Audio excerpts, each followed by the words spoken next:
Alors, mes très très chers, bonsoir à toutes et à tous dans ce nouveau rendez-vous de l'Institut Kalima.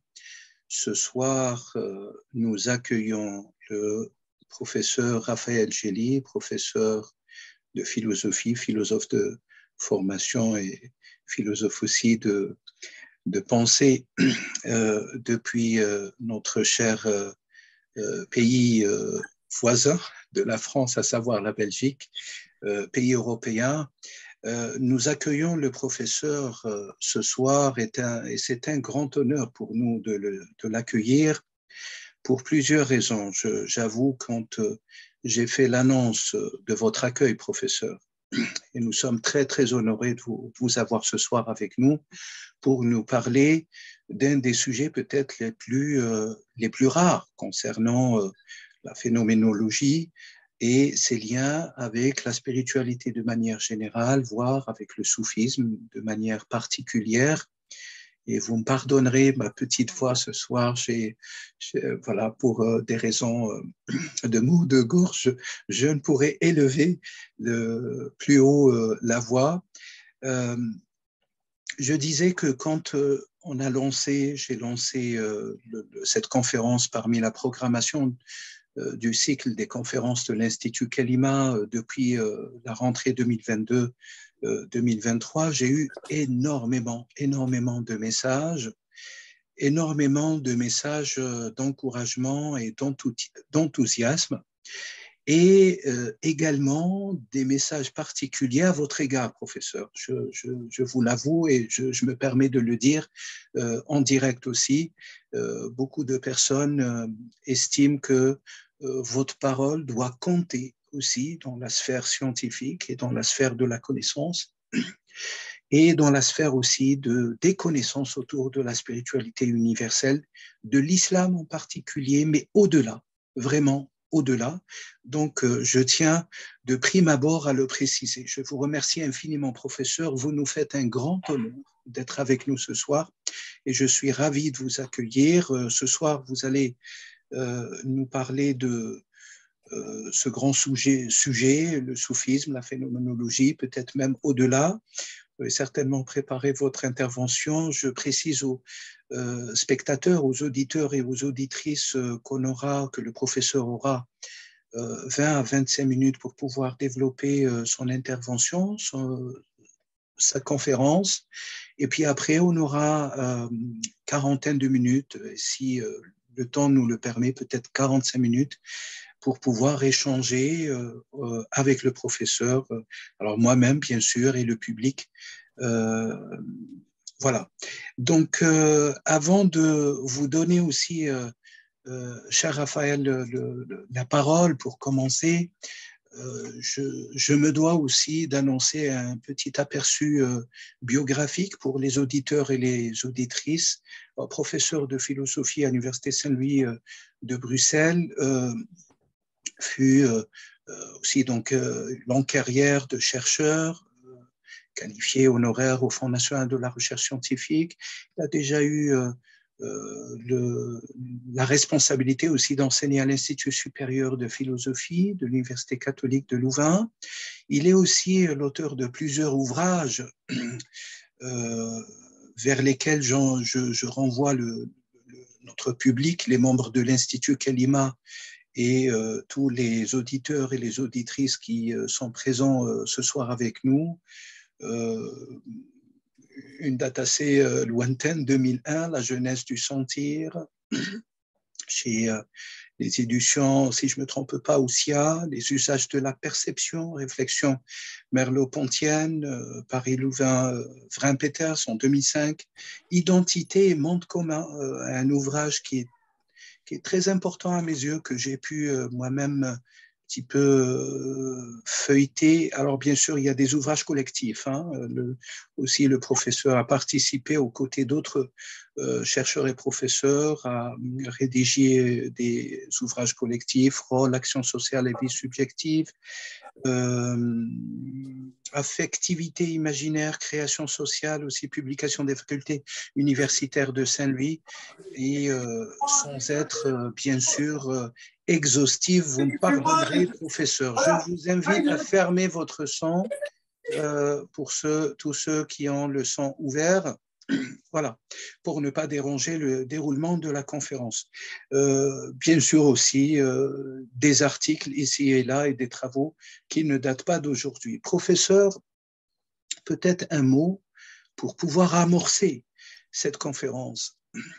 Comment situer, et peut-être même à l'extérieur, ou si vous me permettez, à l'extérieur de notre sujet de ce soir, comment situer l'apport de la spiritualité de manière générale aujourd'hui dans un monde qui est extrêmement tourmenté par les guerres, par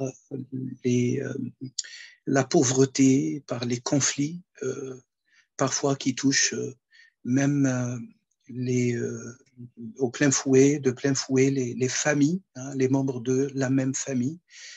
Comment situer aujourd'hui le rôle de ce soufisme et autour, bien sûr, de ce phénomène, pour ne pas dire phénoménologie, autour des manifestations et des fonctions soufis, dans un monde qui,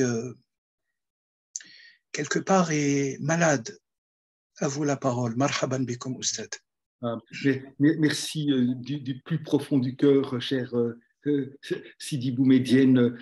Merci à vous, merci à celles et ceux qui participent à cette rencontre, puisse cette rencontre apporter à chacune et à chacun ce qui lui est destiné. Je suis très, très honoré, très heureux d'être invité par vous. Je vous suis, je suis vos travaux, je vous écoute. C'est un grand honneur de pouvoir être présent ce soir avec vous dans le cadre de votre institut. Voilà, merci, c'est un moment extrêmement important pour moi, bien entendu, vous l'imaginez bien. Il y a tout le travail du phénoménologue que je suis, et puis Dieu m'a permis d'entrer dans l'islam il y a plus de 5 ans maintenant. Je ne prétends en aucune manière, quand je fais un travail phénoménologique, fondé, synthétisé, quoi que ce soit. Mon travail phénoménologique est mis en question, il est travaillé, mis en jeu par le chemin spirituel, et inversement, le chemin spirituel met en question, met en travail mon chemin phénoménologique. Il ne s'agit pas d'opérer une synthèse, il s'agit de laisser cette dimension d'une existence une et en même temps plurielle, toujours encore s'articuler, travailler l'une avec l'autre. Donc, il n'y a aucune volonté de fondation, de systématisation de ma part. Donc, je vais vous faire quelques considérations phénoménologiques qui sont le fruit d'un chemin à la fois intellectuel et spirituel. Quelles questions vous me posez pour entrer pour rentrer dans cette rencontre je vais peut-être tenter de répondre et d'une façon telle que j'initie le mouvement de l'exposé en 25 minutes, donc de façon extrêmement synthétique. Je vais être nécessairement synthétique et peut-être faire des raccourcis que nous pourrons après déplier ensemble lors de la discussion. Chaque situation que je vis est une situation qui m'est donnée, en laquelle j'ai à naître. C'est la situation qui m'est donnée pour entrer dans le chemin de l'amour de Dieu, dans le chemin du désir de Dieu. Et donc, la première réponse que j'ai envie de vous donner, la plus profonde pour moi, c'est celle de consentir en profondeur à la situation qui est la nôtre. Non pas un consentement qui annule la critique, le cri, le désespoir, mais un consentement qui permet à la situation telle qu'elle se vit dans ces extrêmes difficultés, de pouvoir être ce en quoi nous rejoignons notre destinée la plus profonde, la destinée la plus profonde de chacune et de chacun d'entre nous. Il nous est donné de vivre cette époque-ci. Il a été donné à d'autres, nos frères et sœurs humaines, de vivre d'autres époques. Et donc, avant de poser la question de savoir comment, en termes de contenu, en termes de message, nos chemins spirituels, notre chemin de foi peut éclairer la situation, il s'agit d'apprendre à l'accueillir en profondeur. Et ça, c'est tout un travail. Et c'est un travail que le chemin phénoménologique auquel le chemin phénoménologique nous dispose pour une part également. Et c'est ce que je voudrais. Donc cette réponse est bien pauvre. Et en même temps, pour moi, elle vient de mon cœur. Pas de possibilité de réinscrire le chemin spirituel dans le monde tel qu'il va sans d'abord le travail nous permettant d'accueillir ce qui nous est donné de vivre comme une miséricorde. Comme une miséricorde fondamentale, comme ce qui nous permet de devenir les femmes et les hommes que Dieu désire que nous soyons, pour nous-mêmes et pour nos frères et sœurs, ici présents et à venir. Quel mystère de s'éprouver toujours encore naître ici et maintenant. Je suis indissociable de la situation dans laquelle je suis en train de naître. Je ne peux pas être distingué du monde dans lequel je suis. C'est ce monde qui m'est confié, c'est ce monde qui m'est donné. C'est cette situation en laquelle je suis en train de surgir, ici et maintenant. Et on pourrait dire que le travail, donc je vous en prie, arrêtez-moi, donc il est 19h24, dans 20 minutes, vous me faites un signe discret. On pourrait dire que le travail phénoménologique, qui commence avec, entre autres, avec Husserl, on va dire en 1900, à partir de ces grands premiers ouvrages, les recherches, les recherches logiques en 1900, c'est un travail qui consiste, le travail du phénoménologue consiste à, et c'est déjà une première clé, à vouloir faire apparaître l'expérience, toute l'expérience, en tant que nous la vivons. Il s'agit pour les phénoménologues de revenir à l'expérience vécue. Non pas se faire comme si percevoir allait de soi, comme si imaginer allait de soi, comme si parler allait de soi, comme si marcher allait de soi, comme si sentir allait de soi. Il s'agit en phénoménologie de nous éveiller à ce que nous vivons en profondeur, en percevant, en marchant, en discutant, en combattant. Il s'agit de laisser, nous dit Husserl, l'expérience devenir témoin de son propre sens. Au lieu, comme philosophe, de discuter d'emblée sur la question du sens de l'existence, apprenons tentons de laisser l'existence telle qu'elle se vit concrètement témoigner de son propre sens fondamental. Ce n'est pas que je peux percevoir et puis que j'active ma perception en vue de tel ou tel intérêt. Au fond, en phénoménologie, percevoir, c'est une mise en jeu de soi, c'est une expérience, c'est un voyage. Imaginer, c'est une mise en jeu de soi, c'est une expérience, c'est un voyage. Il s'agit donc pour les phénoménologues de redécouvrir au cœur même de tout ce que nous vivons, ce voyage subjectif qui fait être tout ce que nous vivons.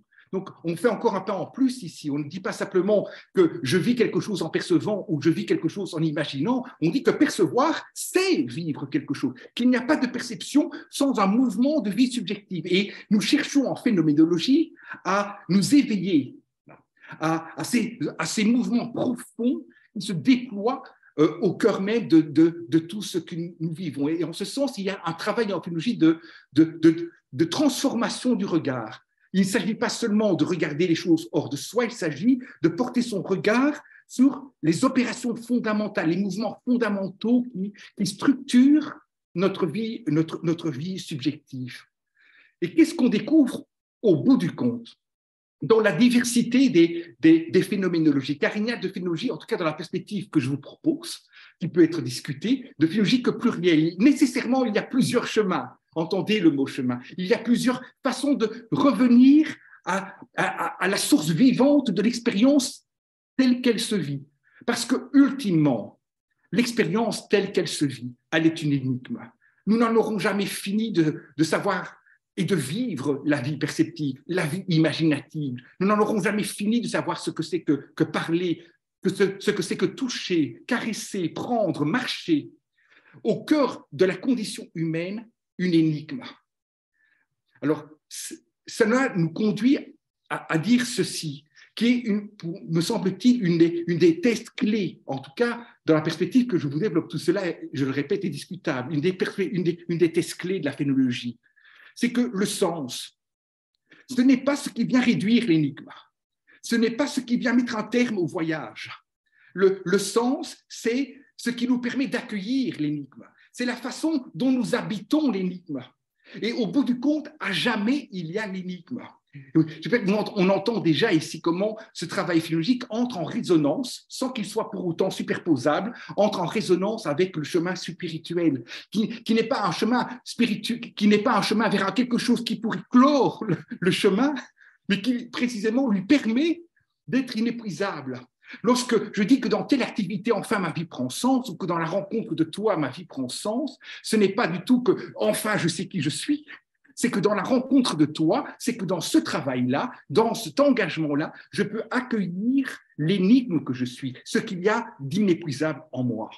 Donc, le sens qu'il s'agit de redécouvrir, de laisser advenir, c'est le chemin de l'inépuisable. Comprendre qu'il n'y a pas à opposer l'inépuisable au sens, que ce n'est pas parce qu'il n'y a pas de terme ou chemin qu'il n'y a pas de sens, au contraire. Et donc, c'est une façon déjà de vous répondre, c'est encore une autre façon de vous répondre, cher Sidi Boumedienne. C'est-à-dire qu'il ne s'agit pas dans notre chemin spirituel et dans nos croyances d'offrir une réponse à l'énigme de la condition humaine. Car au bout du compte, dans la révélation, ce qui nous est donné précisément, c'est que cette énigme, c'est que cette condition humaine, elle n'est à jamais inépuisable. Nous n'en aurons jamais fini dans l'éternité même de Dieu, d'être ouvert, d'être en désir, en accueil de l'inépuisable, de l'amour, de l'inépuisable, de l'énigme même de l'amour. Donc, premier moment du chemin.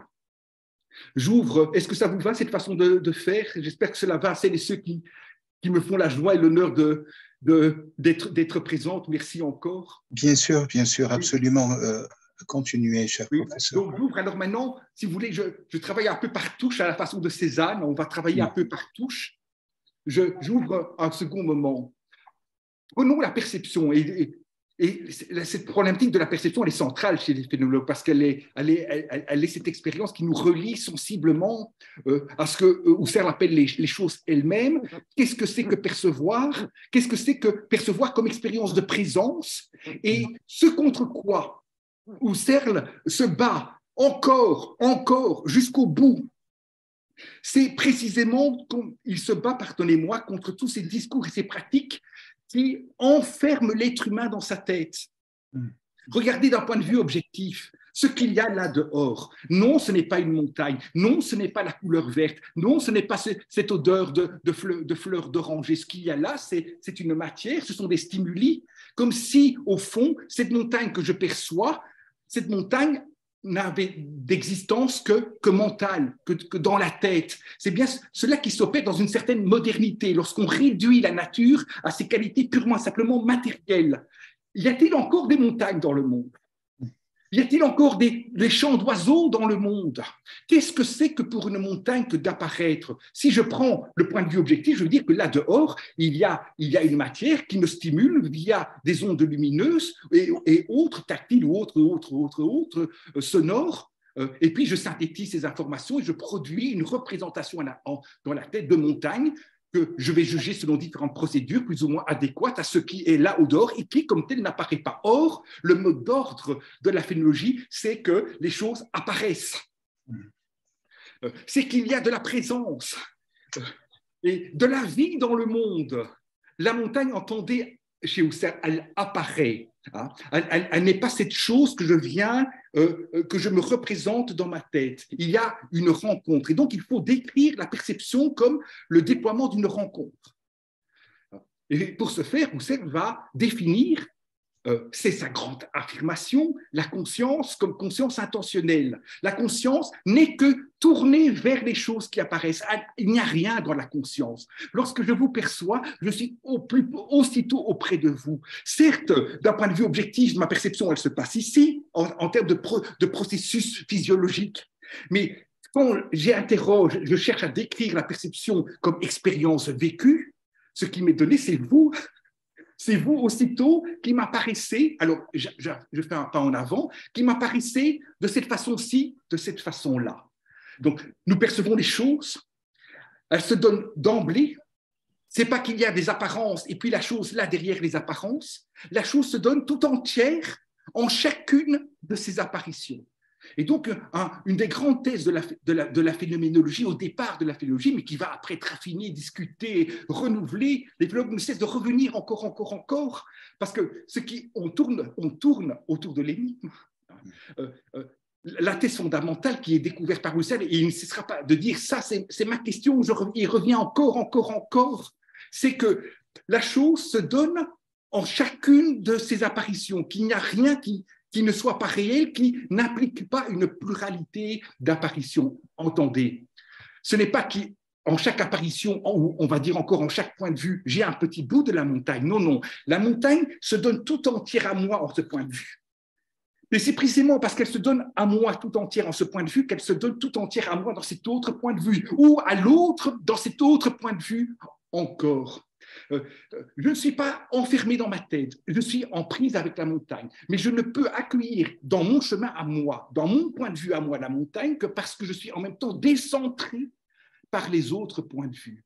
Ce que l'on découvre en phénoménologie, lorsqu'on tente de revenir à l'expérience vécue, qui est, comme pour ainsi dire, enfoui, occulté par tous des discours objectivants, par des pratiques d'objectivation. Ce que l'on découvre, c'est que le sens, il est toujours encore dans la relation, dans l'écart. Que la chose se donne en ce point de vue, mais qu'elle ne se donne qu'en se retirant. Elle n'est pas soit présente, soit absente. Ce qui fait que la montagne se donne à moi, c'est identiquement ce qui fait qu'elle se donne ailleurs autrement encore. Et donc, tout l'art, c'est en ce sens, c'est de faire droit à chaque chemin et à tous les niveaux de notre existence, y compris dans l'existence spirituelle. Cela se donne dans chaque chemin, absolument. Mais si ça se donne absolument en chaque chemin, ça se donne nécessairement en d'autres chemins.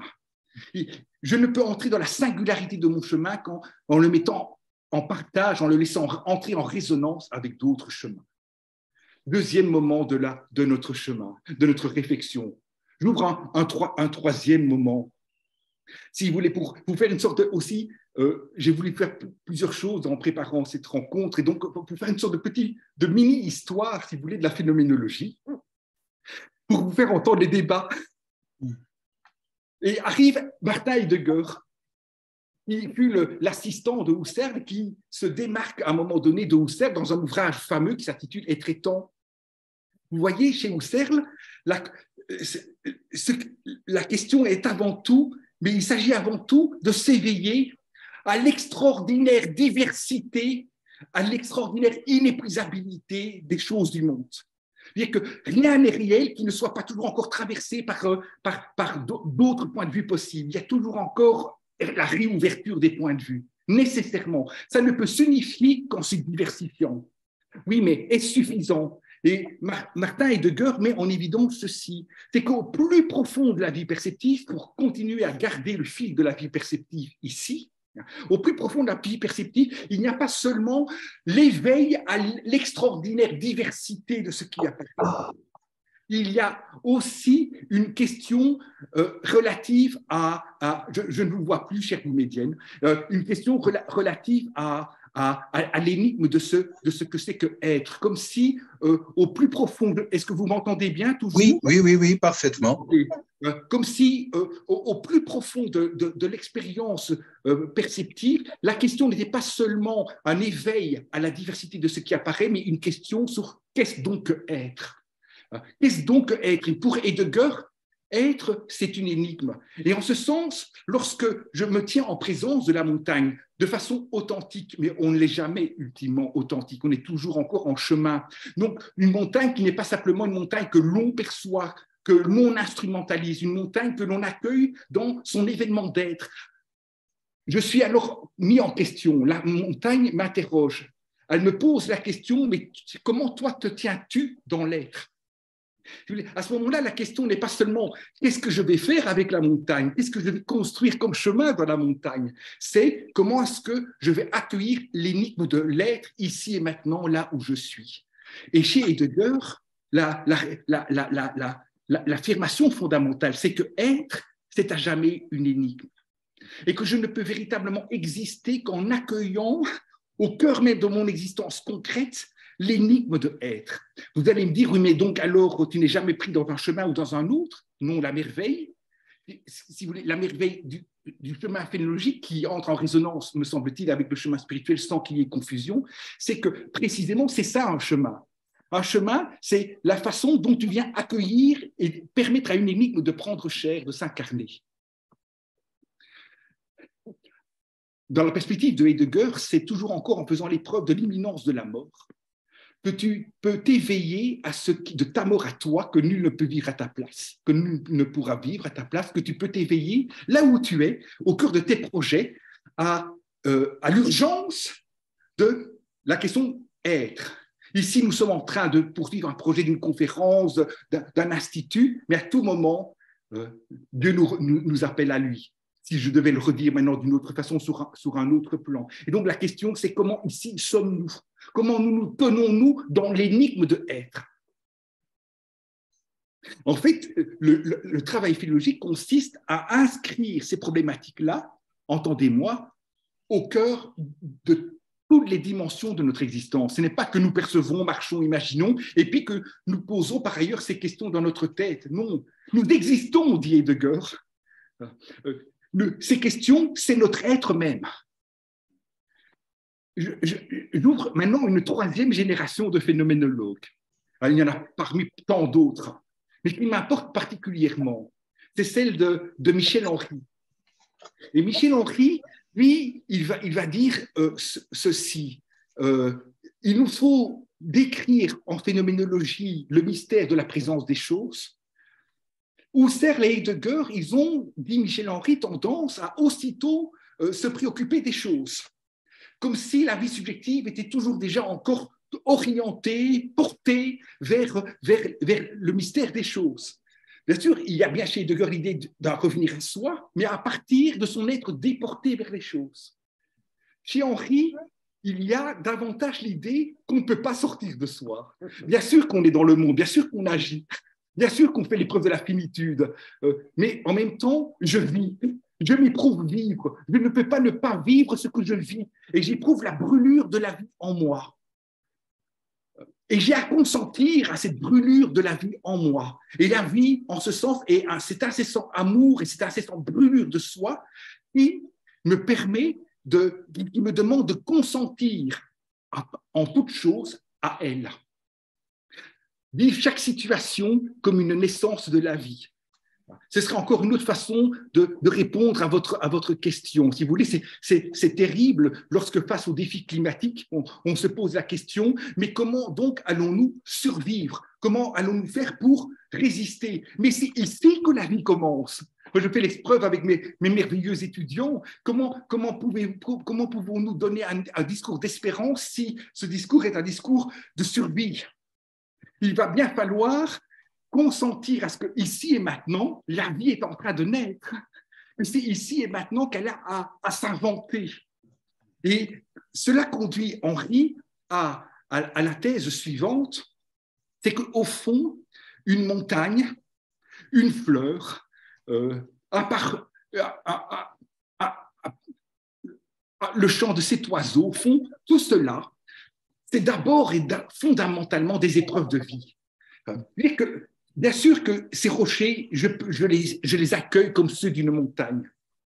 Mais si pour Michel Henry, il y a de la montagne, et ça c'est quelque chose qui m'apporte beaucoup dans le travail d'articulation avec la vie spirituelle, s'il y a et particulièrement en islam, s'il y a de la montagne, c'est d'abord parce que la vie s'éprouve à la façon d'une montagne.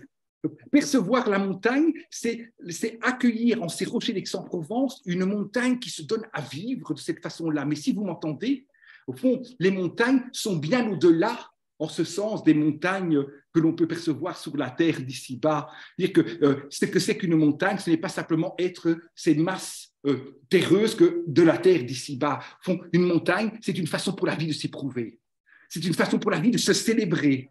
Un chant d'oiseau, c'est d'abord une épreuve de la vie, une modulation de la vie qui prend chair en cet oiseau ici, concrètement, que je suis en train de percevoir. En ce sens, on se trompe profondément lorsque on considère les textes spirituels parlant, par exemple, des montagnes, des terres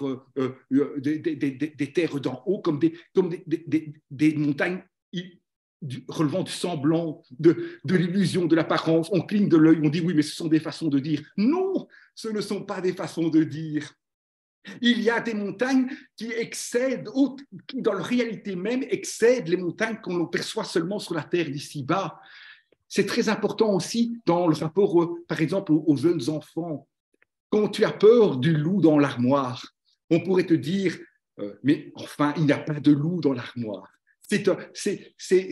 Comme on dit, c'est de l'imagination avec un dédain. Oui, bien sûr qu'il n'y a pas de loup perceptible dans l'armoire, mais ça ne veut pas dire qu'il n'y a pas de loup imaginaire dans l'armoire. Ça ne veut pas dire que le loup imaginaire n'est pas un loup réel. Il y a une véritable épreuve du loup, une véritable réalité du loup qui se donne dans l'imaginaire. Vous entendez tous les ponts, mais que je ne peux ici que dire de façon raccourcie par rapport à la problématique du monde imaginal qui peut ainsi se déployer à partir des recherches de Michel Henry. Donc, j'ai encore 10 minutes maintenant à ce stade-ci. Est-ce que vous m'autorisez 10 minutes ou 5 minutes? Alors, 5 petites minutes peut-être, professeur, pour 5 minutes. pouvoir un peu revenir. Alors, je termine alors par ceci. Très bien, 5 minutes. Hein. Je termine alors par le dernier moment qui m'est le plus cher, celui de Merleau-Ponty. J'ai déjà perçu les montagnes, au sens que percevoir ici à ce moment-ci, hein, dans ce cadre-ci, hein, je vais dire percevoir une montagne, c'est l'identifier. Oui, j'ai déjà perçu des montagnes, mais as-tu déjà vu une montagne? L'as-tu déjà vu comme le peintre Cézanne voit la montagne qu'il est en train de peindre?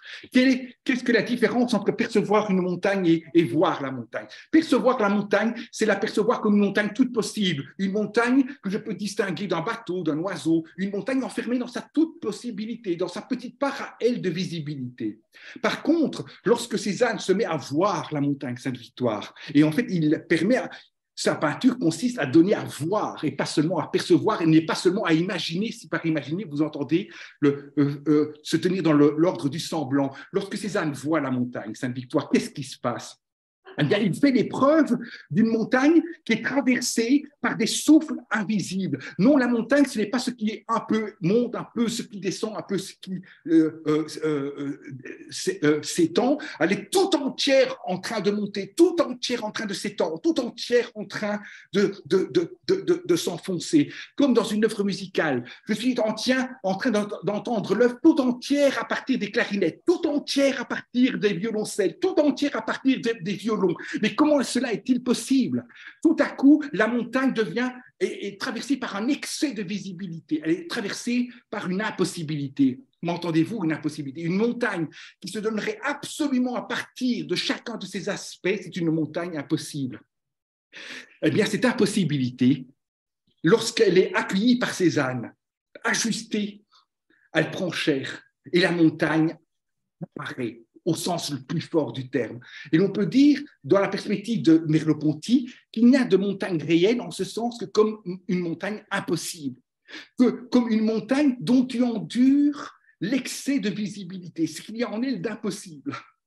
Et la merveille ici, c'est qu'on n'est plus contraint d'osciller de façon binaire entre soit l'inépuisable, soit la forme. Comme si, dès qu'il y avait une forme, on quittait l'inépuisable. Non, ici, on est en train de découvrir dans l'événement de la vision qu'une montagne surgit précisément comme une façon d'endurer ce qu'il y a d'inépuisable en elle. Ce n'est pas qu'elle est enfermée dans sa petite part de visibilité ou qu'il y a le déferlement de la visibilité chaotique. Non, une montagne, quand elle apparaît vraiment, quand tu la vois, elle apparaît comme le passage de l'inépuisable. Et ça tient, mais ça tient d'une façon telle que ce qui tient dans la montagne, c'est son impossibilité, c'est ce qu'il y a d'impossible en elle. En ce sens, la montagne, tout à la fois, elle est et elle n'est pas. Et ça me conduit à ceci, c'est que cette montagne-là, c'est cette montagne-là, telle que Merleau-Ponty la pense, dont on peut dire que Dieu l'a créée. C'est que Dieu ne crée pas des montagnes toutes possibles. Il ne crée pas des exemplaires de montagnes. Il crée l'impossible. Il ne peut créer que l'impossible. Qu'est-ce que je veux dire par l'impossible ici? Il ne peut créer que des montagnes qui sont habitées par un excès, par une impossibilité et Dieu dit à la montagne, sois. Et la montagne est. Si bien que, qu'est-ce que les montagnes ultimement? Ben, ce sont des manifestations de l'impossible. Ce sont les passages de l'inépuisable. Et c'est ça qui fait la singularité de chaque montagne. De la même façon, et ce sera mon dernier mot si vous voulez ici, qu'il n'y a pas l'humain, l'humaine comme vivant possible. Non, être humain, c'est une impossibilité, c'est une énigme. Et en chacun d'entre nous, l'humain surgit comme c'est l'énigme qu'il est. Et Dieu dit à cette énigme, sois. Et si tu es une énigme, c'est parce qu'il t'est demandé, il t'est confié, il t'est accordé le pouvoir d'être ce en quoi l'inépuisable demeure. Non pas être enfermé, parce que vous m'entendez, qu'il demeure dans ce qui à jamais ne peut avoir lieu. La montagne qui surgit pour César, c'est une montagne impossible. Tout à la fois, elle est et n'est pas. Lorsque dans le cheminement du soufisme, je suis pris dans un mouvement éperdue d'amour et je dis, il n'y a pas de Dieu sinon Dieu, et puis je vais encore plus loin et je dis, il n'y a que Dieu. On va dire, oui, mais alors, et quoi des montagnes? Et quoi des oiseaux? Et quoi de la mer?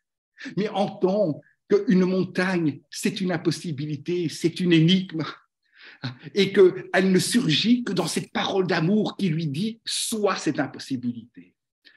Dès que nous réifions les choses, dès que nous réduisons les choses à ce qu'il y a de possible en eux, nous perdons le souffle de la création, nous perdons l'émerveillement. Et donc, pour terminer par le commencement, si vous voulez, il nous faut ressaisir tout l'impossible au cœur des choses. Il nous faut lutter à tout prix contre cette tendance en nous et hors de nous à rendre les choses compossibles, calculables. Il faut permettre à chacune et à chacun de retrouver ce qu'il y a d'impossible en lui, qui est son secret, sa singularité à qui Dieu dit « sois ». Je vous remercie. Merci infiniment, Raphaël Gély, professeur. Merci infiniment pour cet exposé extrêmement riche, vivant, vivifiant, porté aussi par une énigme, plusieurs énigmes, la montagne, nous-mêmes, l'être. Vous avez pu évoquer, je dirais, 4 grands principes. Vous nous avez fait voyager aussi par le biais d'Heidegger, de Merleau-Ponty, et par d'autres, mais aussi vous avez, à mon humble avis, essayé de nous faire vivre, hein, et ça se voit quand même dans votre intervention, nous faire vivre cet impossible sur lequel peut-être on reviendra dans l'échange dans quelques minutes, cet impossible qui pose la question de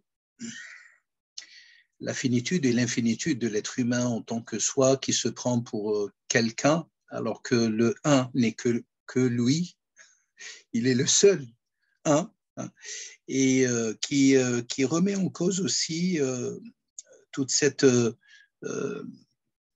construction, je dirais au pluriel, d'une conscience qui se confond entre l'imaginaire, l'imaginal, le possible, l'impossible, le compossible, l'existant, l'inexistant, le vivant, le comme vivant, comme dirait l'autre, et qui nous conduit à cette phénoménologie, pour ne pas dire conglomérat de phénomènes résultant ou résultante de El-Kun, le soi, dont vous parliez à l'instant, qui fait que l'être humain demeure aussi un mystère comme les dieux, un mystère peut-être pour employer un autre terme que le terme énigmé. Je crois que le terme énigme est extrêmement révélateur. En tout cas, là, je le partage avec les auditeurs et les auditrices qui sont déjà présents avec nous.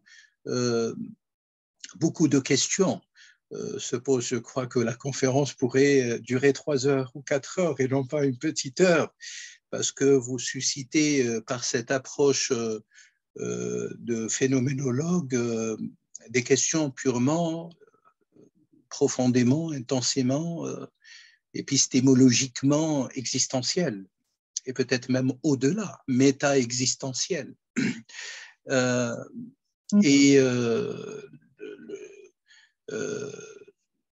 l'apport d'ailleurs, moi, peut-être ma petite question pour ouvrir l'échange avec vous, professeur, c'est comment se déploient alors ces quatre principes de la phénoménologie que vous aviez présentés par rapport à la question de l'esprit, hein, car le soufisme tend à être aussi une science, si ce n'est pas une méthode, une méthodologie spirituelle d'élévation, de purification, de réalisation, nous disent les grands maîtres spirituels, et autrement dit, si vous me permettez, vérification de cet impossible, hein, pour reprendre votre expression, de confirmation ou d'infirmation toujours pérenne de cette énigme de l'impossible, hein, pour reprendre ne serait-ce que la dernière thèse que vous aviez évoquée. Alors, comment l'être, et l'exemple d'ailleurs, si vous me permettez, sur la montagne, qui est un exemple extrêmement important, vous avez construit toute cette intervention sur l'exemple de la montagne, je partage énormément de ce que vous avez dit. D'ailleurs, même, je découvre des dimensions par le biais de cette énigme de la montagne auquel je ne faisais pas référence, ou peut-être je ne m'arrêtais pas dessus. La montagne aussi tient une place incommensurable dans la symbolique, dans la phénoménologie symbolique de la révélation, hein, au sein de l'exemple de l'islam, à titre d'exemple, dans le scripturaire coranique, et qui est attesté, c'est un terme attesté, la notion est attestée, donc le mystère est attesté. Et je me permets peut-être de donner un petit éclairage sur la littéralité et le sémantisme qui se dégage par cette langue, la langue arabe, en tout cas dans le corpus coranique, qui est d'ailleurs utilisé aussi dans le langage prophétique, à savoir Jibillah, titre d'exemple, Jabal, montagne. Ce qui est incroyable, c'est que les gens se pensent souvent, vous avez bien raison de le souligner dans cette approche de la phénoménologie, vont se contenter d'une approche subite, d'un minding, si vous me permettez l'expression anglaise, d'un minding superficiel de qu'est-ce que la montagne. Alors qu'en réalité, derrière la montagne, il y a des problématiques immenses de la perception. Vous avez donné une certaine approche, une certaine définition de la perception. Peut-être qu'on pourrait les creuser. Mais cette même racine dans la langue arabe de la montagne peut signifier aussi tout ce qui constitue les structures physiques ou matérielles de l'être humain, hein, pour reprendre l'exemple de Al-Bashar, l'être humain doté d'une visibilité. Les montagnes apparaissent. Et vous avez cité ce vocable que je trouve comme une clé, hein, de la phénoménologie, à savoir les choses soudainement qui apparaissent et que cette apparition interroge la conscience. De quelle conscience? Le niveau de conscience. Et interroge notre énigme. En tout cas, pour revenir à ma question, cher professeur, où se situe, est-ce que la phénoménologie s'occupe aussi, parce que en rapport et en lien avec le soufisme, où se situe la phénoménologie par rapport au traitement de la question de l'esprit? Peut-on avoir une définition de l'esprit par l'approche de la phénoménologie perceptive de l'impossible, de l'énigme de l'être, pérenne et durable, où l'esprit n'est qu'une dimension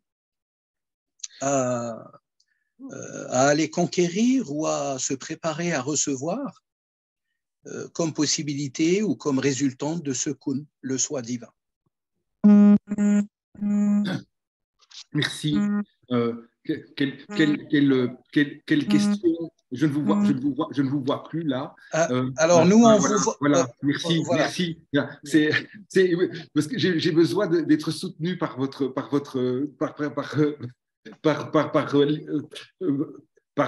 votre image pour pouvoir construire Oui. le propos. Merci, merci pour vos paroles. Je suis très touché. Merci pour votre question. Évidemment, par principe, cette question de l'esprit ne peut manquer d'excéder absolument ce qui ici est dit. En aucune manière, il ne peut être possible de prétendre que le chemin ici permet de faire droit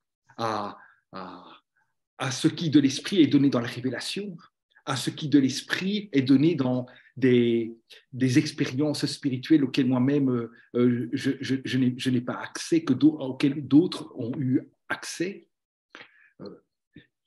Cela étant, comment cette question résonne? Quelles peuvent en être les traces dans ce que nous sommes ici en train de dire? Un des grands ouvrages de Merleau-Ponty, dans lequel il travaille cette problématique de la vision, s'intitule « L'œil et l'esprit ». Et évidemment, permettez-moi de refaire encore la précaution, l'esprit entendu par Merleau-Ponty, même s'il commence à entrer en résonance avec la question de l'esprit dans l'islam, dans d'autres traditions spirituelles, se tient en même temps toujours encore dans le chemin, mais certainement pas au début du chemin. Mais il faut savoir entrer, et c'est une façon d'entrer dans la dynamique. Alors je dirais ceci en quelques mots. Vous voyez, quand Cézanne se met à voir Sainte Victoire, il est mis en crise. Il ne sait plus ce que c'est que percevoir. Il ne sait plus ce que c'est qu'être une montagne. Il perd pied. Mais il consent à laisser cette phénoménalité excessive de Sainte Victoire entrer en lui, le mettre en crise, le mettre au travail. Cézanne consent à perdre pied. Et en consentant à perdre pied et en s'ajustant par tout un travail, tout, si vous voulez, cette idée qu'on n'est pas seulement dans une affectivité qui doit consentir, mais aussi dans un labeur, un travail, un chemin, un apprentissage. Et ces deux dimensions, elles sont essentielles dans notre chemin spirituel. Il y a du travail, il y a du labeur, il y a de la transmission, et en même temps, à chaque fois, la singularité de ton rapport à toi et à Dieu. Cézanne, en consentant à laisser Sainte Victoire introduire en lui son énigme, c'est-à-dire qu'il consent à ce qu'elle ne soit plus cette montagne toute possible, cet exemplaire de montagne que je tiens loin de moi, à bout de regard. Non, Sainte Victoire, dans son excessivité, entre en lui. Il la consent à être mis en crise et consent dans cette mise en crise à laisser les conflits, les souffles qui circulent inépuisablement dans la montagne, non pas se stabiliser, mais tenir ensemble. Donc, on peut dire se stabiliser, mais ce qui se stabilise, la structure énigmatique qu'il a vient, donc c'est très fort ce que vous avez dit sur la problématique de la montagne comme structure. Ce qui vient se structurer là, ce n'est pas la structure de quelque chose de mort, c'est la structure de quelque chose de vivant. Et en ce sens, on peut dire que Cézanne devient miroir. Alors, ce thème, il est central chez Merleau-Ponty. Il va dire la chair, ce dont nous parlons, c'est l'impossible qui prend chair, c'est un phénomène de miroir. Et donc, il y a beaucoup de travail à faire encore et encore sur cette problématique du miroir dans notre tradition spirituelle et dans le travail phénoménologique. La montagne ne peut apparaître au sens fort comme cette montagne impossiblement singulière, là, dans ces rochers d'Aix-en-Provence, qu'en surgissant en Cézanne, qui, en ce sens, devient miroir. Et si vous voulez, c'est dans cette perspective que je reprends cette problématique du califat. Dire que les montagnes, dans la parole de Dieu, sont des chants de louange. L'inépuisable survit dans cette montagne. Bien entendu, comprenez, toi, moi, nous tous, lorsque nous sommes dans l'ego, lorsque nous voulons objectiver les choses, lorsque nous voulons que les choses ne soient que des exemplaires, bien entendu, la véritable montagne ne va pouvoir surgir que d'abord en disparaissant, qu'en étant détruite. C'est-à-dire que les montagnes toutes possibles, ce sont des illusions de montagnes. Ce sont des montagnes dans la tête. Ce sont des montagnes de mentalistes. La montagne réelle, elle ne surgit que comme une manifestation de l'inépuisable. Et donc, elle ne peut surgir que dans un travail de fanat, d'anéantissement. Mais dans ce travail d'anéantissement, une parole est donnée, soit. Et la montagne surgit. Et elle surgit comme sa propre absence, si vous voulez, comme sa propre impossibilité, autour de laquelle tournent ces différents aspects. Comme si les aspects de la montagne tournaient autour d'un vide. De la même façon, et au fond, la montagne, c'est du vide. C'est du vide autour duquel tournent les aspects de la montagne. De la même façon, on peut dire, et c'est une thèse très, très profonde chez Merleau-Ponty, je suis bâti sur une colonne absente, est une phrase qui reprend au poète Henri Michaud, dit que ce qui fait que tu es toi, ce n'est pas telle ou telle de tes caractéristiques, c'est ce qu'il y a en toi d'impossible. Chacune de tes dimensions sont toi, mais en tant qu'elles partagent, elles sont les dimensions d'un être inépuisable. Et donc, si vous voulez, on entre dans la vie de l'esprit lorsque l'on consent à accueillir ce qu'il y a d'impossible en soi. Et que l'on commence à comprendre que l'impossible, c'est seul que l'on commence à comprendre, mais pas seulement pas dans la tête, hein, dans le cœur et dans le corps, qu'il n'y a de réel que l'impossible. Et voilà ce que et donc, si vous voulez, ce vide est la demeure de l'esprit. Et c'est bien en ce sens que c'est moi et ce n'est pas moi. L'esprit ne peut être que donné. Et donc, on a ce travail de miroir, et puis dans ce travail de miroir, l'épreuve d'une parole qui dit « sois ». Et en fait, je dois beaucoup ça à Sidi Omar Van den Broek qui ne cesse de m'enseigner cela. C'est-à-dire que lorsque tu es pris dans ce mouvement d'amour et tu dis « il n'y a rien d'autre que le réel », où es-tu toi? Qui dit cela? Ce n'est pas toi. Et pourtant, tu es en ton corps même cet espace de vie, cette vie au sein de laquelle cette parole impossible, qui n'appartient qu'à lui, surgit. Donc, si vous voulez, donc, ce travail phénoménologique nous conduit aux portes de l'esprit. Cherche à repérer les traces, nous dispose à nous mettre en chemin. Mais le voyage est bien au-delà et ce n'est pas nous qui nous mettons en voyage. Merci infiniment, mon cher Raphaël. Peut-être il est temps d'ouvrir l'échange avec les auditeurs et les auditrices. S'ils souhaitent bien sûr échanger avec vous, vous poser questions. Alors, je regarde s'il y a... Alors, est-ce qu'il y a des questions? Est-ce que vous m'entendez? Est-ce qu'il y a des questions? Vous voulez échanger avec professeur Raphaël Gély? Alors, je vois mon cher ami Fouad Lacoligne. Ah, certainement, il doit. Alors, mon cher Fouad. Ah. Oui, allô? Oui. Oui, oui, je t'entends, mon cher. Oui, salam alaikum. Toi, Raphaël Gély, bien sûr. Hein. Merci beaucoup pour ça. Salam alaikum. Merci à vous. Alaikum salam. Oui, alors, j'ai failli avoir une question. Mais finalement, vous venez d'y répondre d'une certaine manière parce que je me disais que ce sujet, c'était un sujet impossible pour le. Vous avez parlé d'impossibilité pendant toute votre intervention et finalement, le sujet lui-même était impossible. Enfin, le thème plutôt, parce que c'était soufisme et phénoménologie. Donc, c'était pas une problématique, c'était plutôt un thème.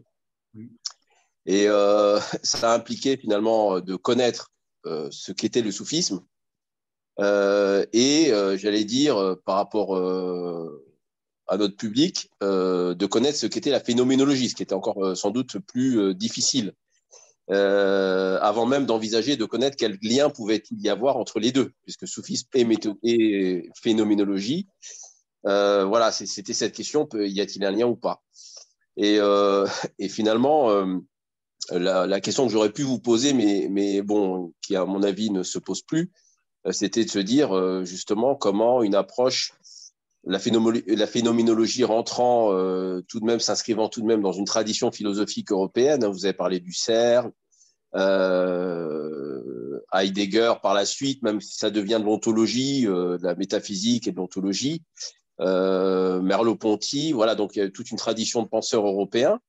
Et évidemment, la question qu'on pouvait se poser, c'est de se dire quel rapport pouvait-on établir entre la phénoménologie, que certains ont défini comme la science qui… alors, vous en avez donné une définition, mais disons la science qui étudie la modalité de l'apparition du phénomène dans la conscience. C'est un peu ça. Oui. Vous me direz si je me trompe. Oui. Voilà, comment les phénomènes apparaissent et se manifestent ou apparaissent dans la conscience, dans le champ de la conscience, avec cette idée finalement que il n'y a pas réellement d'objectivité, puisque tout est toujours subjectif d'une certaine manière. Voilà, donc il y a vraiment une sortie un peu de la distinction sujet-objet qu'on avait pu voir dans la trajectoire philosophique des Lumières avec Kant.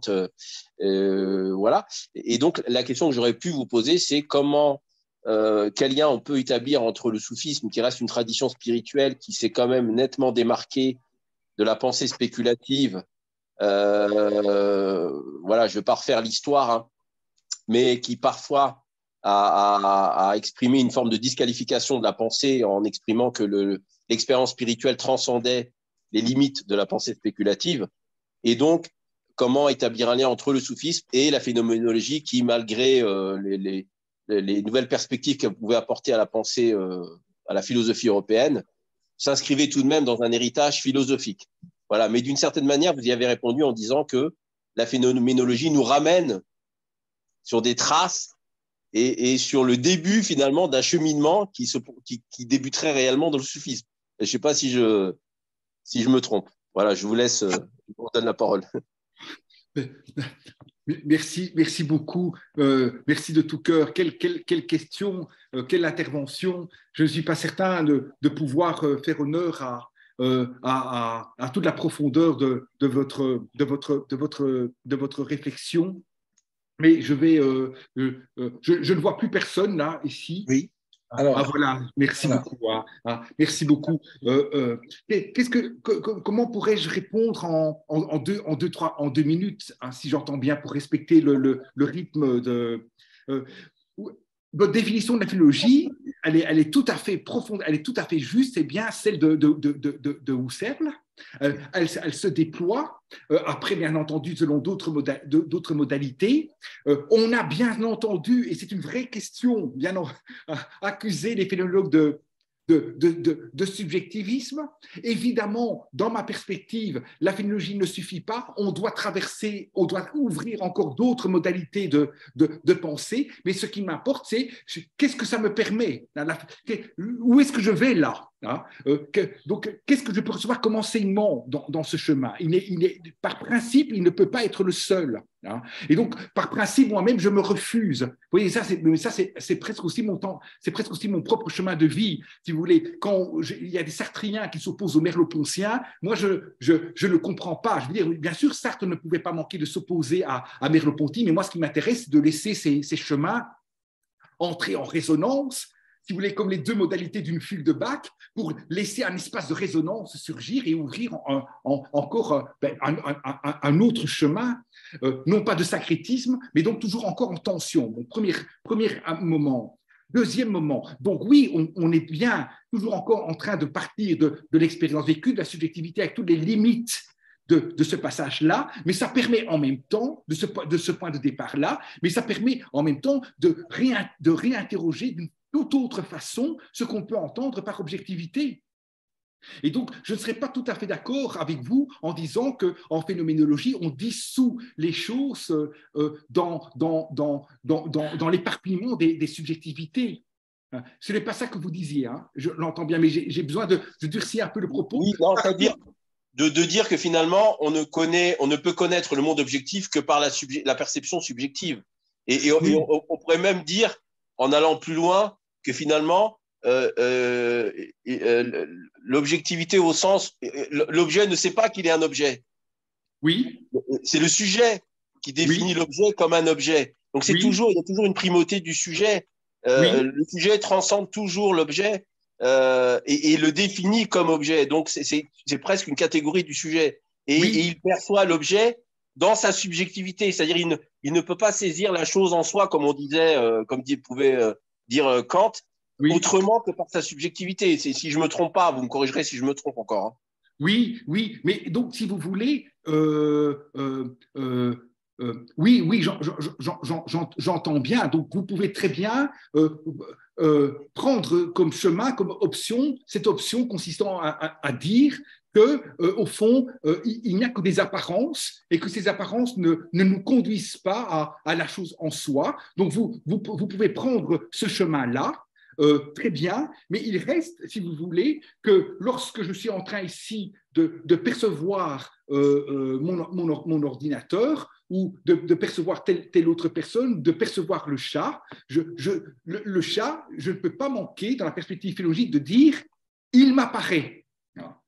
Donc, si vous voulez, c'est une question très, très importante que vous posez au plan de la métaphysique pure. Donc, j'entends peut-être que derrière vos questions, il y a René Guénon, il y a toute cette tradition-là que je lis beaucoup, je me laisse beaucoup interpeller par elle. J'entends bien les critiques que l'on peut adresser à partir de cette tradition à la phénoménologie, et en même temps, je ne lis pas dans ces traditions de remise en question de ce que c'est que l'être d'une montagne lorsqu'on tente de l'interroger à partir de l'expérience vécue. Et donc, lorsqu'on rentre, par exemple, dans le chemin merleau-poncien, non, la montagne, ce n'est pas cet objet qui est soutenu, constitué par un sujet tout-puissant. La montagne, elle vient mettre en danger, elle vient mettre en crise Cézanne, elle se donne comme une impossibilité.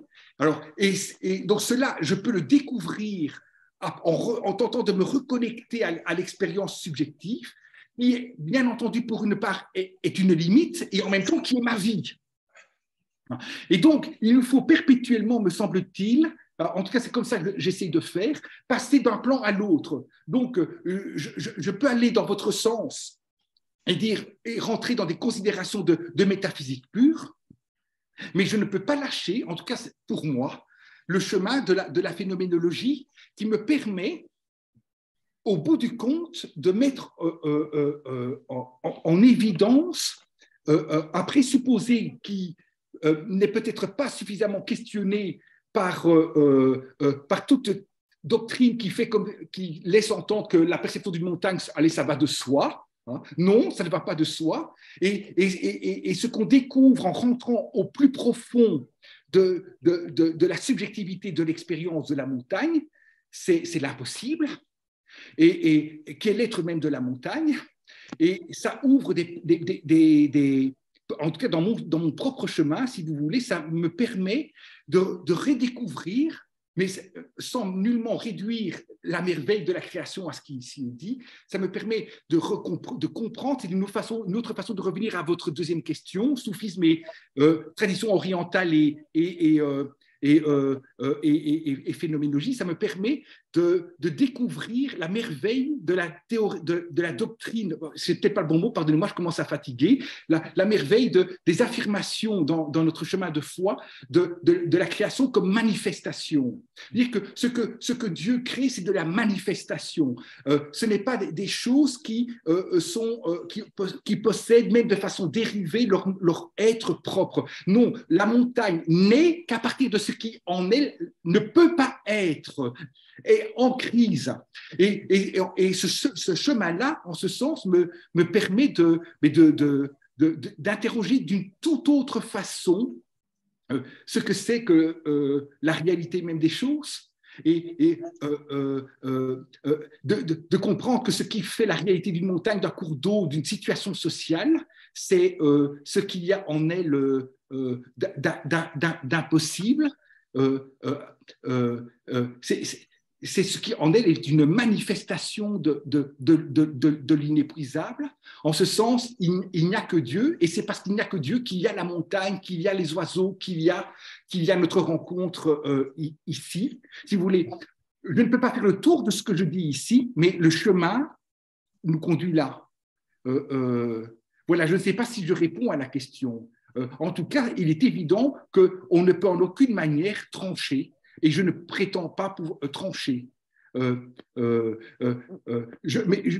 je prends distance par rapport à toute lecture de la phénoménologie qui consisterait à dire qu'au fond, nous nous enfermons comme phénoménologues dans la subjectivité, comme si être sujet allait de soi, comme si percevoir une montagne dans cette perspective phénoménologique, c'était posséder un objet. Non, non.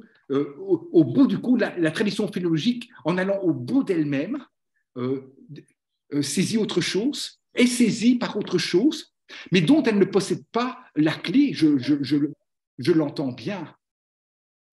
Merci infiniment, cher Raphaël. Peut-être, si vous me permettez, juste un petit éclairage, justement, en faisant un petit peu les rapports avec la langue arabe, et pour pouvoir peut-être prolonger l'apport de quelques informations utiles concernant la phénoménologie, qui est en arabe ilmu al-zawahir, donc la science des manifestations ou des apparences. Si je retraduis à partir de la langue arabe, et qui poserait problème, mais qui nous apporte un indice extrêmement intéressant, parce que l'essentiel, c'est la racine. En réalité, la phénoménologie renvoie à un des noms de Dieu, parmi les 99 noms de Dieu, à savoir al-Zahir, l'apparent, enfin, si on pourrait le traduire ainsi. Peut-être qu'on n'est pas d'accord sur la traduction, mais c'est une traduction possible, et qui est un nom attributif au nom de Dieu Allah, faisant partie de la liste des 99 noms, et qui est un nom de ce que moi j'appelle la classe des noms binômes, si vous me permettez, parce qu'il n'y a pas de zahir sans le batin. Donc il n'y a pas d'apparence sans profond. Et je crois que, en tout cas, ne serait-ce que par le biais de cette illustration à la fois onomastique sacrée, de l'onomastique sacré des noms de Dieu, et à la fois du support linguistique du langage coranique et prophétique, on retrouve, qu'on le veuille ou pas, une confirmation quand même de cette approche phénoménologique qui nous renvoie à ce mystère, qui nous renvoie à cette énigme.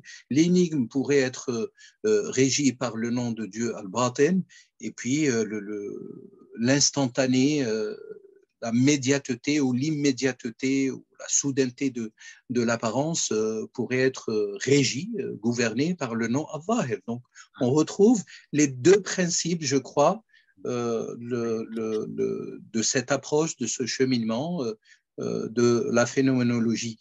Je ne sais pas ce que vous en pensez, mais en tout cas, moi, je trouve ça assez intéressant quand même à faire ce rapprochement. Merci, merci de tout cœur. C'est tellement beau, c'est fort, ça me parle beaucoup, ça résonne en moi. C'est dans ce chemin-là qui n'est qu'un chemin parmi d'autres, donc je répète, donc pour faire droit aux questions qui m'étaient très importantes, qui ont été posées par notre frère. Oui, et donc, oui, je ne peux aller que dans ce sens-là, je tourne autour de ça. Et donc, entendez que, si vous me permettez, en 2 minutes, pour que je me fasse bien entendre, je vais reprendre un autre exemple, celle d'un morceau de musique. Je joue au piano. Alors, je pourrais jouer comme un robot, un peu de la main droite, un peu de la main gauche. Je pourrais jouer ces deux mélodies, si vous me permettez de simplifier la description, de la façon la plus virtuose possible. Et pourtant, il ne se passe rien. L'œuvre n'apparaît pas. Oui, bien entendu, je peux, et c'est cela le subjectivisme que la philologie condamne.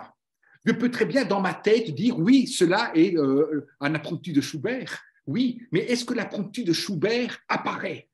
Est-ce qu'il est là ce soir dans ce concert? Est-ce qu'il est là dans ce son que j'entends? Non, simplement, il est là dans la tête, j'identifie. Mais voici que moi-même spectateur ou moi-même pianiste, je laisse l'œuvre apparaître. Et qu'est-ce que c'est que pour l'œuvre apparaître? C'est apparaître dans une mise en conflit de ces apparences, de ces dimensions. Et tout à coup, la main droite devient l'essentiel. Et je suis tout entier pris par le mouvement de la main droite. Et en même temps, le mouvement de la main gauche devient essentiel. Je suis amené à écouter les deux mélodies comme si elles étaient en même temps les unes que les autres, la plus importante. Est-ce possible? Non, ce n'est pas possible. Et à ce moment-là, je suis au plus près du chaos, je suis au plus près de l'anéantissement. Et je vais aller me promener en forêt. Je vais faire un travail spirituel. Et à un moment donné, je vais ajuster. Quelque chose va surgir. L'œuvre apparaît comme si le conflit, sans cesser d'être, naît. Mais qu'est-ce que j'entends à ce moment-là? J'entends le silence. Le silence qui n'est pas compris comme l'absence de son, le silence qui est la relation, la tension, la présence. Et donc, ce qu'il y a à entendre dans une œuvre, c'est ce qui en elle est silence. De la même façon, ce qui ultimement est à entendre dans la récitation du texte sacré, c'est ce qui en lui est silence, en laquelle résonne la parole de Dieu qui fait toute chose, qui dit kun fayakun. De la même façon, la montagne que Cézanne perçoit, lorsqu'elle entre en lui, introduit en lui son énigme, elle devient invisible, elle s'efface de la perception. Il n'y a plus la petite montagne toute propre, toute possible là devant moi. Tout à coup, les apparences sont traversées par un vide, par une invisibilité, qui dans l'ajustement devient la présence de la montagne. Et donc, c'est pour ça que Merleau-Ponty va dire voir, c'est voir l'invisible. Au fond, voir, je pourrais encore dire, c'est voir l'impossible. Il n'y a de montagne réelle que surgissant à la façon d'un prélude de Bach, si vous me permettez ce genre d'expression, que surgissant à partir de ce qui, en elle, échappe à la perception. Et donc, les apparences de la montagne, pour reprendre vraiment votre suggestion, les apparences de la montagne sont les apparences de l'invisible. Ce n'est pas qu'il y a la montagne visible, toute subjective, et puis la montagne réelle qui serait hors subjectivité. Il y a plutôt une subjectivité qui s'efface, qui entre en crise et qui ressurgit dans l'accueil d'une montagne dont l'être même est son impossibilité. Oui. Merci infiniment, mon cher Raphaël. Alors, je vois que notre ma très chère Soraya, professeur, salam alaikum, marhaban. Alaikum salam. Alors, vous souhaitez peut-être, je rappelle que vous êtes psychologue clinicienne, vous souhaitez peut-être échanger avec notre intervenant, professeur Raphaël Gély, sur... Oui. Bonjour.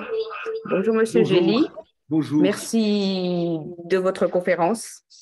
C'est vrai que j'ai beaucoup appris sur la phénoménologie et j'ai toujours été inspirée par Merleau-Ponty, la théorie de la perception, et je travaille moi-même sur la phénoménologie en lien à la question de la folie, mais vraiment la philosophie en lien à la question de la folie.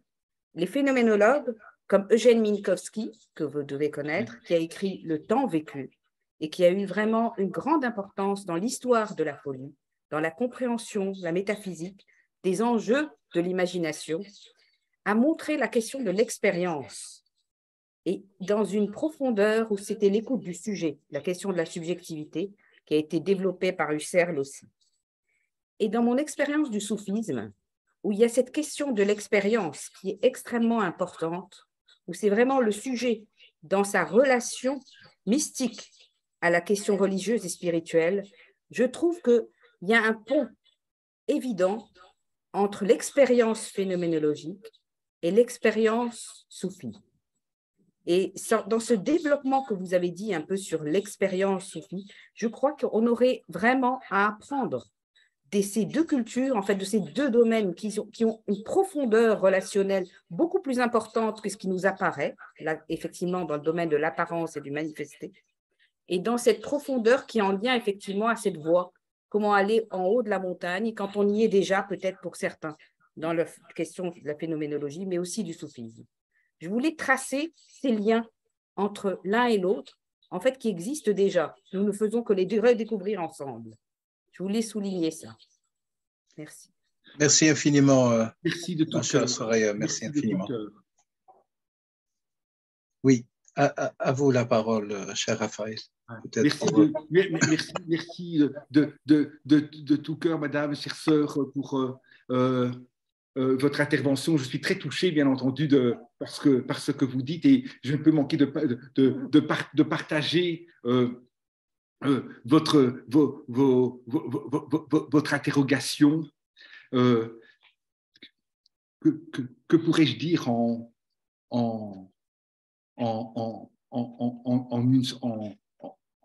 quelques mots? Vous voyez, il nous faut apprendre à cesser, il nous faut cesser de considérer l'être humain comme ce vivant possible, allant de soi, et dont, en ce sens, la souffrance terrible de la folie serait seulement à mettre dans la case des aberrations, des dysfonctionnements. Il y a des dysfonctionnements, des difficultés à se déployer dans le monde, mais il y a au cœur de ces souffrances terribles que l'on ne peut en aucune manière vouloir, de ces souffrances terribles, il y a l'énigme même de l'humain qui se déploie, et qui se déploie avec une puissance inouïe. Et donc, le travail phénoménologique qui est ici en train de se déployer nous permet en ce sens d'ouvrir un autre regard sur toutes les expériences, l'absoluté de toutes les expériences que l'humain fait de lui-même sans exclusif. Parce que ce qui fait la singularité de chacune et de chacun d'entre nous, ce n'est pas l'identité qu'il se donne et qu'il reçoit dans le déploiement dans son déploiement dans le monde. C'est le contact à ce qu'il y a en lui d'impossible. Alors, cet impossible, il s'agit de l'accueillir, de l'ajuster, et c'est bien cela l'énigme. C'est que l'impossible, telle est la merveille, est possible. Non pas en cessant de l'être, il est possible tout en l'étant, parce qu'il l'est. Il nous faut apprendre à devenir impossible. Et nous savons combien, au contact de ces êtres, de nos frères et sœurs qui sont dans une telle profondeur de l'expérience humaine, combien nous sommes renvoyés à tout ce que nous couvrons en nous pour occulter cette dimension d'impossibilité, cette dimension d'énigme, comme si le sens, c'était toujours encore le sens qui nous permet d'annuler le voyage, de fixer l'identité, retrouver le sens comme le sens du voyage, et nous laisser remettre en voyage par toutes les expériences que les humaines et que les humains font de l'énigme de leurs conditions. Et trouver dans cette énigme le lieu même de la louange, le lieu même de la gratitude. C'est dans cette perspective-là qu'il nous faut encore et encore travailler, et dans la conscience du danger fondamental qui nous guette dans nos sociétés où l'humain est réduit à un être possible. Et s'il est réduit à un être possible, c'est qu'il est sujet à aller à la production. On va faire porter à l'être humain des techniques de production. On va le manipuler, on va l'ajuster, on va le compostibiliser, on va annuler ce qu'il y a en lui à jamais d'impossible. Alors, peut-être pour terminer le chemin, hein, la rencontre, j'ai envie de dire cela, revenir à votre première question, chère Boumedienne.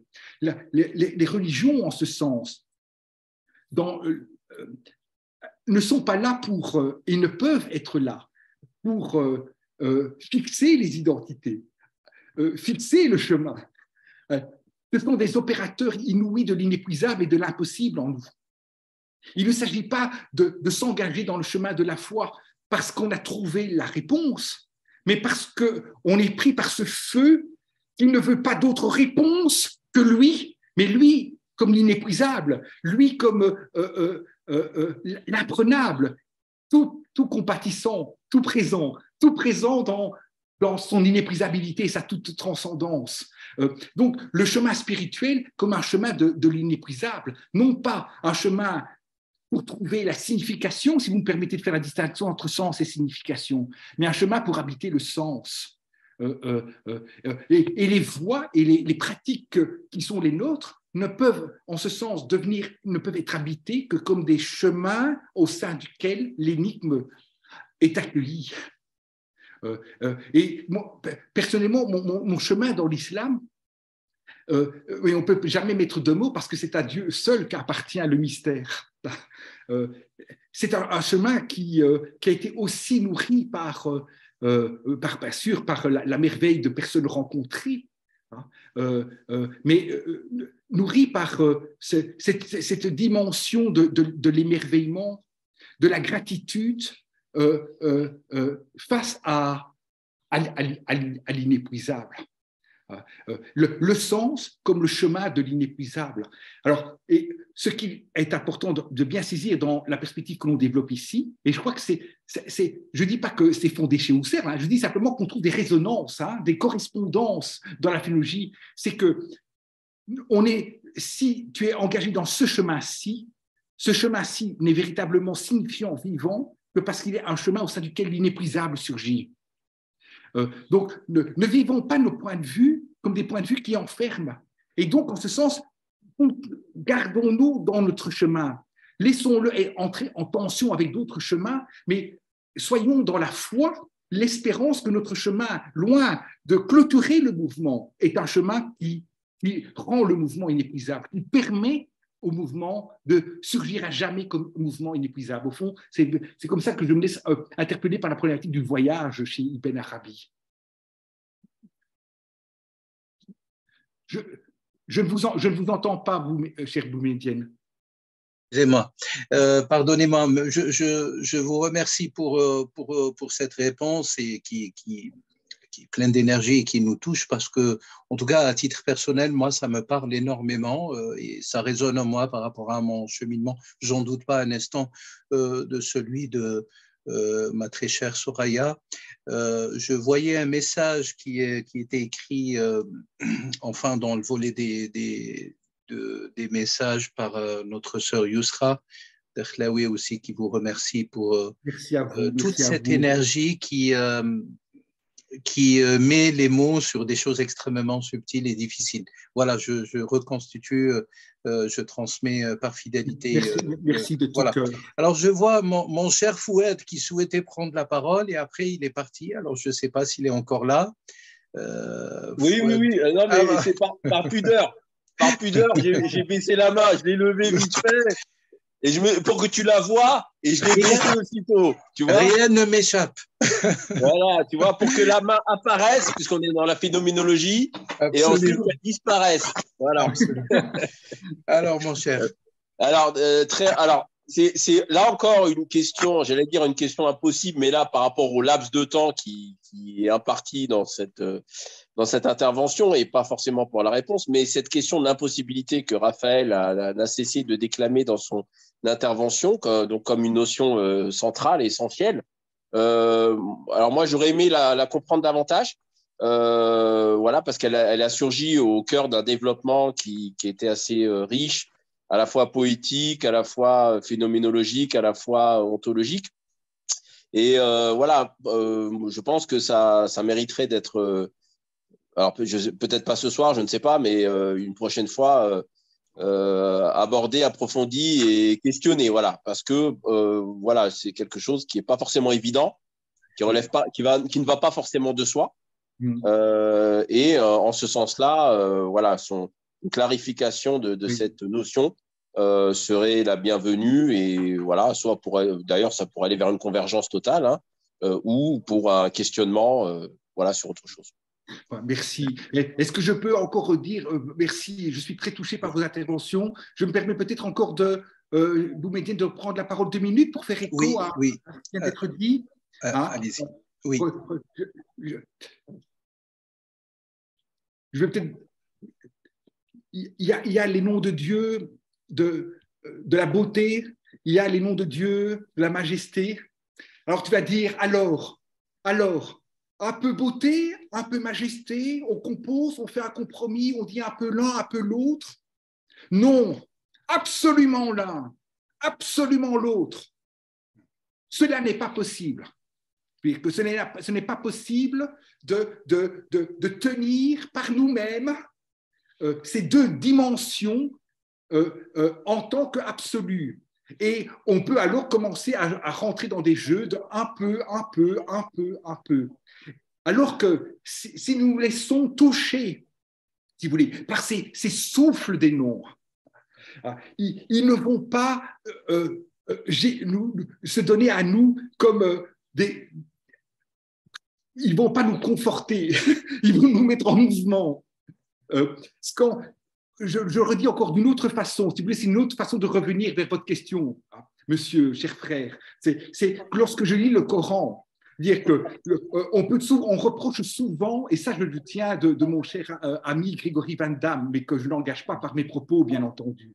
On peut bien sûr dire, mais que le Coran, voici un texte plein de contradictions, un texte impossible, tantôt ceci est dit, tantôt cela est dit. Le Coran, il s'adresse à toi, à chaque fois à toi, et à chaque fois, il vient introduire en toi, pour autant que tu l'accueilles, une énigme, une difficulté. Il te met au travail. Tu ne peux pas le compatibiliser. Et beaucoup voudraient faire du Coran un texte possible. Et qu'on coupe un peu ici, qu'on coupe un peu là, pour qu'il n'y ait plus de conflit. Mais au fond, il n'y a de présence de l'inéprisable que selon la modalité du conflit. Voyez, de la même façon que cette œuvre de Bach, elle n'est présente que lorsque je laisse les mélodies de la fugue entrer en conflit, non pas un peu, les 2 absolument. Et donc imaginez mon corps, il est pris par la droite, il est pris par la gauche. Je vous le redis encore d'une autre façon. Si vous travaillez par exemple en Qigong ou en énergétique chinoise, on ne dit pas simplement un peu yang, un peu yin, on dit absolument le mouvement de la montée et absolument le mouvement de la descente. Et vous comprenez alors que la personne qui se tient dans la posture de l'arbre, en immobilité, en fait, elle laisse les souffles s'articuler, circuler à partir de ce qui en eux est impossible, à partir du vide interne. Donc, l'impossible, c'est toujours encore la présence même. Il n'y a de réel qu'à la façon de l'impossible. Si vous m'entendez par impossible, le conflit de ce que Merleau-Ponty appelle les impossibles. Ce n'est pas possible en même temps, et en même temps, c'est réel, ça tient. Et ça ne peut être réel qu'en de cette parole d'amour qui dit « toi, sois impossible ». Je redonne encore un autre exemple au plus concret de nos vies. Telle dimension de ma vie, je suis absolument engagé dans cette activité. Je suis absolument engagé dans telle autre activité. On pourrait dire, Raphaël, fais un peu ceci, fais un peu cela. Deviens le manager de toi-même. Produis un beau Raphaël, tout poli, tout possible, bien à sa place. Mais ce n'est pas être quelqu'un, ça. Être quelqu'un, c'est surgir comme l'espace de résonance de toutes ces dimensions, apparences, qui tournent, qui entrent en conflit parce qu'elles sont les dimensions d'une vie inéprisable. Et Dieu ne peut créer que de l'inéprisable, en son inéprisabilité, comme il ne peut créer de l'un qu'en son unicité radicale. Alors, mon dernier mot maintenant pour terminer, va dire, et parce que ça me touche ce que vous dites, oui, mais l'impossible, comment dire l'impossible? Alors, si vous voulez, Merleau-Ponty, il est vraiment pris par cette question. Hein. On l'oppose, on dit, oui, mais bon, comment peut-il dire l'impossible? Et il dit, on dit souvent qu'on ne peut pas dire l'impossible, mais c'est parce qu'on ne sait pas dire. Et si vous voulez, je pourrais dire que si le Coran se donne dans l'évidence de son être donné par Dieu, c'est précisément à la mesure de ce qu'il y a en lui d'impossible. C'est impossible et en même temps ça tient. Ça, c'est l'œuvre de Dieu. Ça, c'est l'œuvre. Là où d'autres vont dire, mais ça ne tient pas, donc c'est fait de main d'homme, nous, on va dire, ça tient et ça ne tient pas. Et comme toi, comme ta vie, et en fait, ça tient et ça ne tient pas, ça, c'est dans l'éternité même. Dire que dans l'éternité même, que Dieu me pardonne de parler comme cela aussi facilement, mais il y a présence et à jamais absence. Il y a une vie, il y a un voyage. Je vous remercie infiniment, mon très cher Raphaël. Vous nous portez oui, et puis vous nous plongez aussi dans cet océan du possible et de l'impossible et du Koun, en réalité. Tout au long de cette conférence, il s'agit, pour moi en tout cas, d'une dimension du Koun, du soi existenciateur et au-delà de l'existenciateur, incontestablement juste pour transposer cette réalité qui est extrêmement subtile, qui est portée dans la linguistique et la métalinguistique de la langue arabe, enfin le langage coranique. Dire possible en arabe, c'est mumkin. Et dans le mumkin, vous avez kun, hein, vous avez la lettre kaf et noun, et qui vient de la racine makana, qui elle-même porte dans sa racine un sens parmi toutes les significations, tous les sémantèmes possibles, à savoir de rendre possible ou de rendre impossible. Donc, l'illustration, elle est que vous venez de partager avec beaucoup d'énergie, on vous remercie infiniment, caractérise cette dimension de manière incontestable. Alors, je voyais Sidi Michel avec nous ce soir, mais je ne sais pas si... Alors, Sidi Michel, je ne sais pas, peut-être on arrive à la fin pour conclure cette conférence, cher Raphaël. Je ne sais pas si Sidi Michel souhaiterait, parce que vous avez évoqué une question du bouddhisme, enfin, ou de l'asiatisme, comme moi, je l'intitule, qui est... Est-ce qu'il est là avec nous, Lalla Soraya? Je ne le vois pas, Sidi Michel. D'habitude, il prend la parole et là, je ne le vois pas. Alors, Sidi Michel, c'est un prof de bouddhisme, docteur et responsable aussi de ces questions interreligieuses et notamment du bouddhisme. Alors, je ne sais pas, peut-être qu'il a un problème avec technique pour pouvoir prendre la parole. En tout cas, on le salue. Inch'Allah, je crois qu'il n'y a plus de questions. On a débordé largement, mon cher Raphaël, au-delà du temps qui était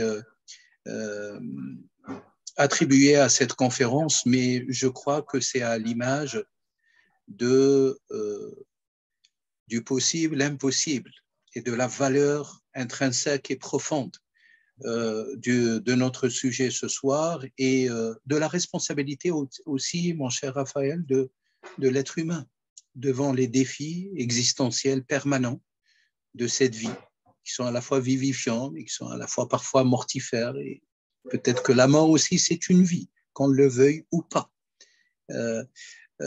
Voilà, tant de questions et d'interrogations qu'on pourrait peut-être remettre si vous l'acceptez, parce qu'il y a tant de choses à débroussailler, si vous me permettez l'expression, de reprogrammer une nouvelle conférence pour aborder d'autres dimensions de la phénoménologie et peut-être d'approfondir et d'éclaircir, d'expliciter tous les outils qui mènent aussi à ce chemin qui nous rassemble et qui nous différencie, qui nous projette et qui nous bloque parfois dans nos vies, qui nous élève parfois, mais parfois qui nous avilit. Et toutes les responsabilités et les engagements de l'être humain qui s'incombent derrière, qui sont extrêmement complexes et qui renvoient.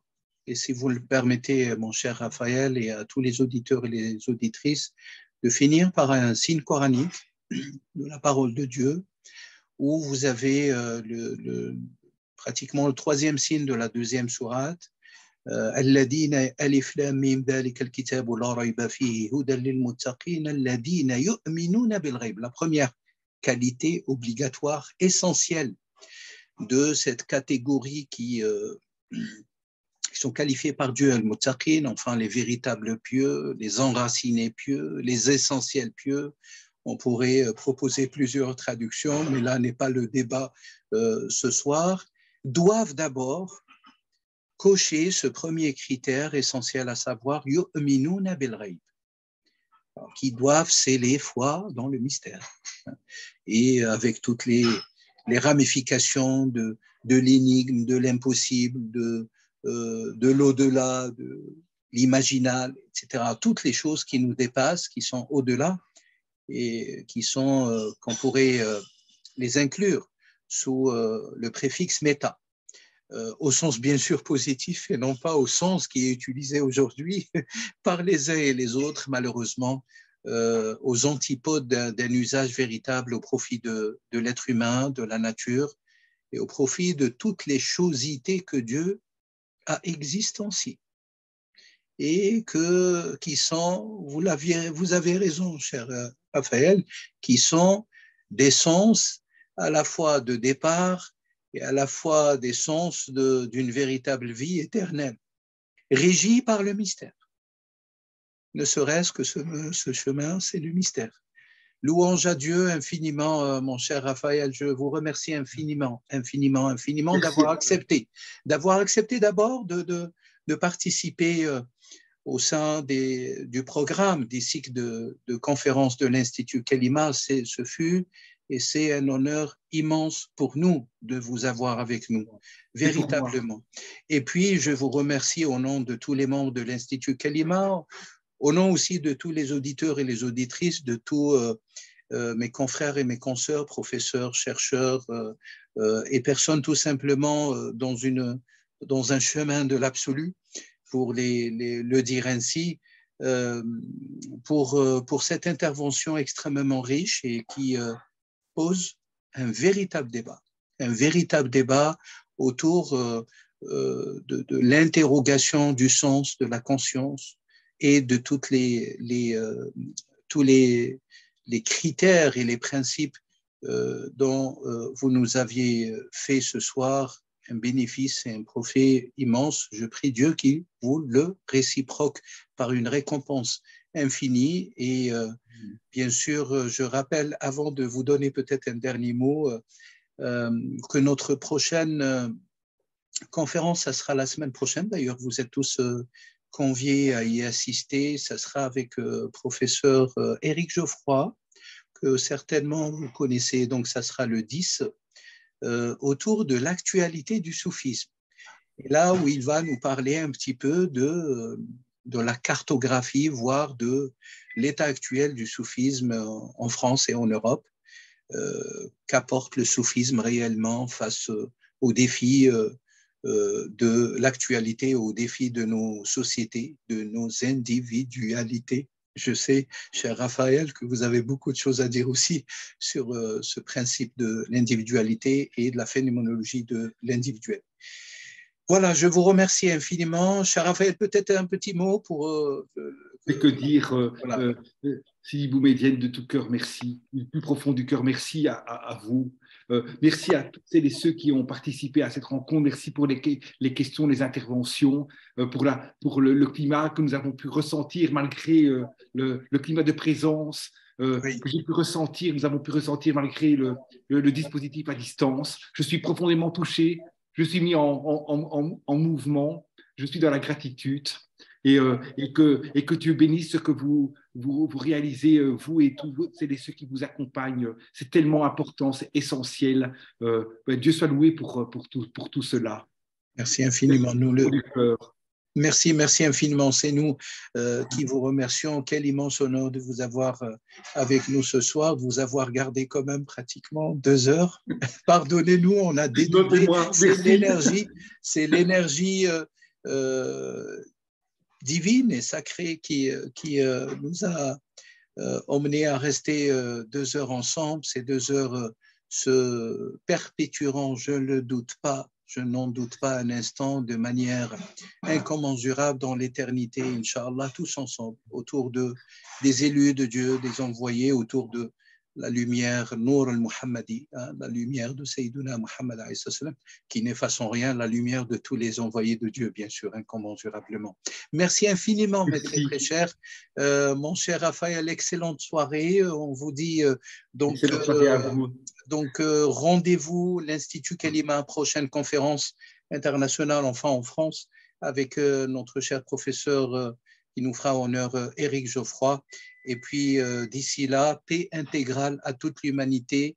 Merci infiniment. Ra'akumallah, jazakumallah, wa barakallahu fikum ajma'in.